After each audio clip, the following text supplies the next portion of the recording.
नमस्कार दोस्तों, wizard competition classes में आपका स्वागत है। दोस्तों, आज हम धातु अधातु के बारे में बताने वाले हैं। धातु क्या है, अधातु क्या है, कैसा होता है धातु, इसके बारे में बताने वाले हैं। तो दोस्तों, सबसे पहले मेरे चैनल को सब्सक्राइब करें और नीचे लिंक दिया गया है, उस लिंक पर क्लिक करके और आगे चैनल पर जा सकते हैं। देखिए, हमारे यहाँ 10th-12th की तैयारी कराई जाती है। SSC, railway, banking and other competitive exam की तैयारी कराई जाती है।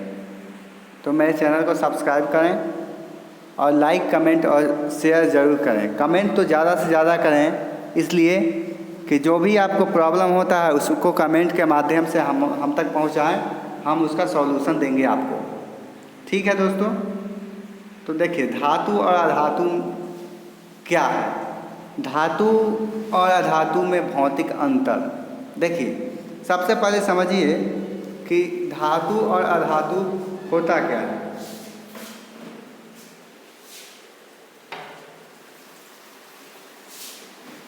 देखिए, धातु जो होता है सो चमकीला होता है और धातु चमकीला नहीं होता है। धातु क्या होता है, चमकीला होता है और धातु चमकीला नहीं होता है। जैसे सोना, चांदी, ये सब धातु होते हैं और ये सब चमकीला होता है।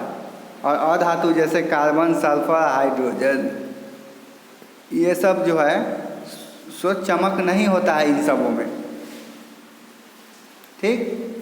तो धातु और अधातु में भौतिक अंतर क्या हो गया। पहला कि धातु चमकीला होता है लेकिन अधातु में चमक नहीं होती है।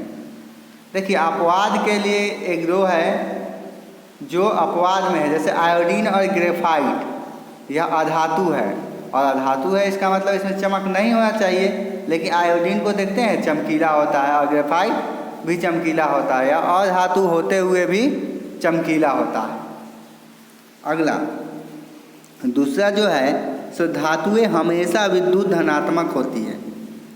धातु जो होता है सो विद्युत धनात्मक होता है और धातु विद्युत ऋणात्मक। विद्युत मतलब इलेक्ट्रिसिटी, बिजली। तो दूसरा जो बता रहा है कि धातु प्रायः धनात्मक होते हैं और अधातु ऋणात्मक होते हैं। इसमें भी कुछ अपवाद है। केवल हाइड्रोजन जो है ना सो अधातु होते हुए विद्युत धनात्मक है।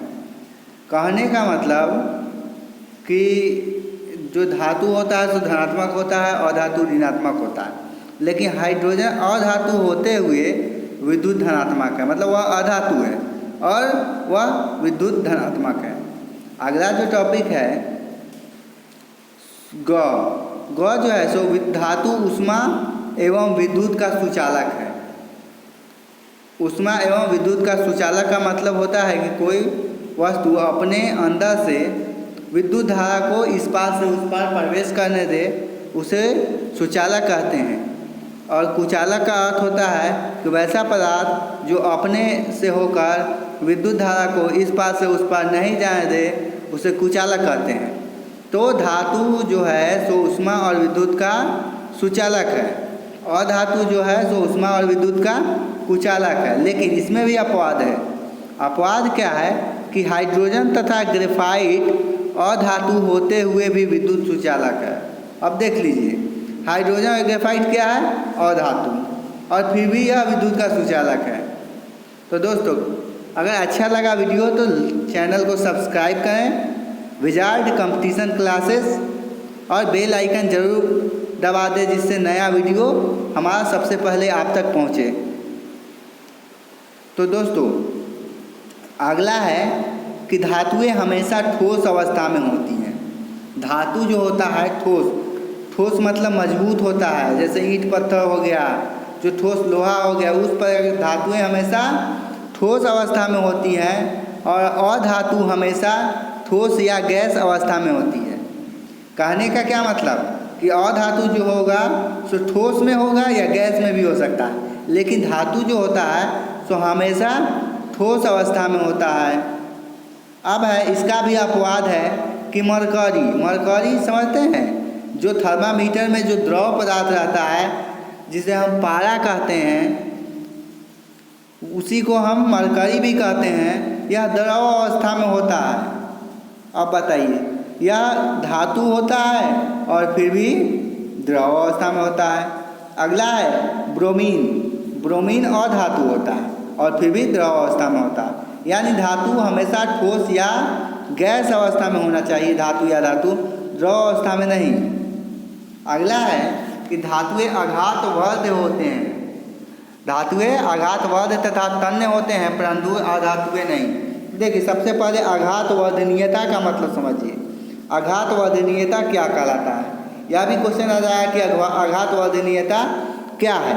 तो देखिए धातुएं आघातवर्धनीय होते हैं, इन्हें हथौड़ा से पीटने पर इनकी चादर बनाई जाती है और जो जितना पीटने पर लंबा होता है उसकी वह आघातवर्ध क्षमता होती है। यानी लमड़ने की क्षमता को आघातवर्ध कहते हैं। और तन्य का मतलब होता है मुलायम, तन्यता का मतलब मुलायम।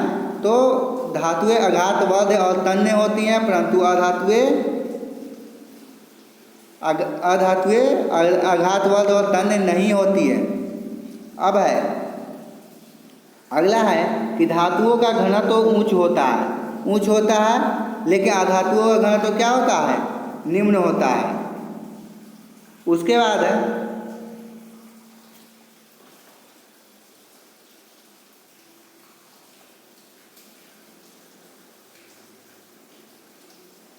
घनत्व तो उच्च होता है का मतलब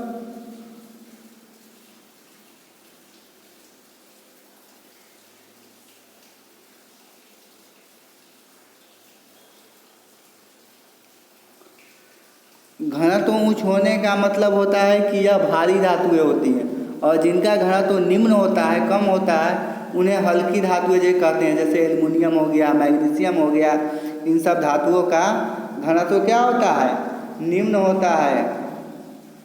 समझ गए, समझे कि नहीं समझे? तो मेरे चैनल को जल्द से जल्द सब्सक्राइब कीजिए, wizard competition classes, wizard competition classes को सब्सक्राइब करें और नया से नया वीडियो प्राप्त करें। और जो भी प्रॉब्लम हो उसके लिए कमेंट जरूर करें।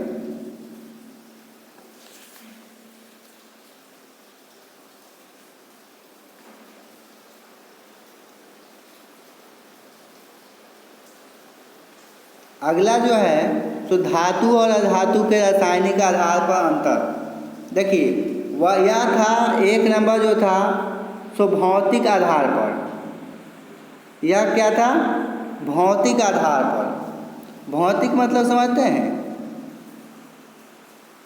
भौतिक मतलब क्या होता है, किसी को मालूम है भौतिक मतलब?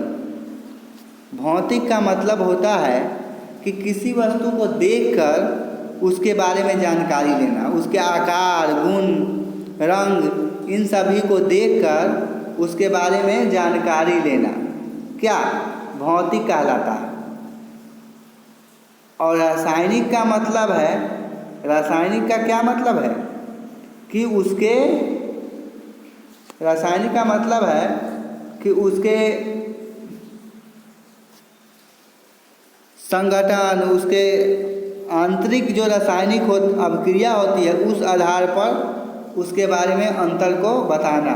ठीक, तो दोस्तों अब हम बताने वाले हैं कि धातु अधातु के रासायनिक गुणों के आधार पर अंतर क्या क्या है। तो देखिए धातुएं जो हैं सो परमाणु के धनायन होते हैं। धातु क्या होते हैं, परमाणु के धनायन बनाते हैं। धनायन और ऋणायन का मतलब समझते हैं?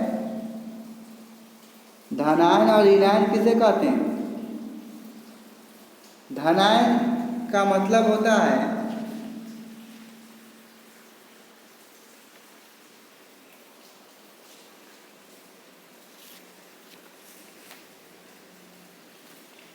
कि जब कोई वस्तु, जब कोई तत्व अपना एक परमाणु या उससे अधिक परमाणु किसी दूसरे तत्व को दे देता है तो वह धनायन कहलाता है। तो धातुओं के परमाणु हमेशा धनायन बनाते हैं, लेकिन अधातु के परमाणु हमेशा ऋणायन बनाते हैं। जैसे के यानी पोटेशियम, सोडियम, कैल्शियम और लोहा Fe, ये सभी जो धातुएं हैं ये हमेशा किसी को देने का काम करते हैं।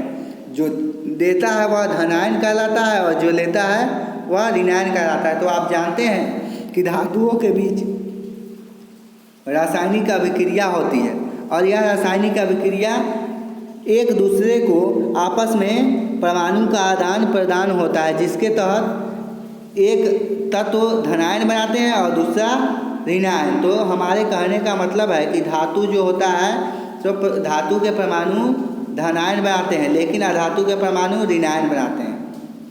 अब अगला जो है तो धातुओं के ऑक्साइड भास्मिक होते हैं। धातुओं के ऑक्साइड भास्मिक होते हैं, लेकिन अधातुएं तनु अम्ल से अधातु के अम्लीय होते हैं। अम्ल भस्म लवण जब पढ़ाए थे तो उसी में अम्ल भस्म और लवण क्या है सो जानना था। तो अधातु क्या होता है? अम्लीय। अगला जो है सो धातुएं तनु अम्ल में घुलकर हाइड्रोजन गैस मुक्त करते हैं, लेकिन अधातुएं तनु अम्ल में अभिक्रिया नहीं करती।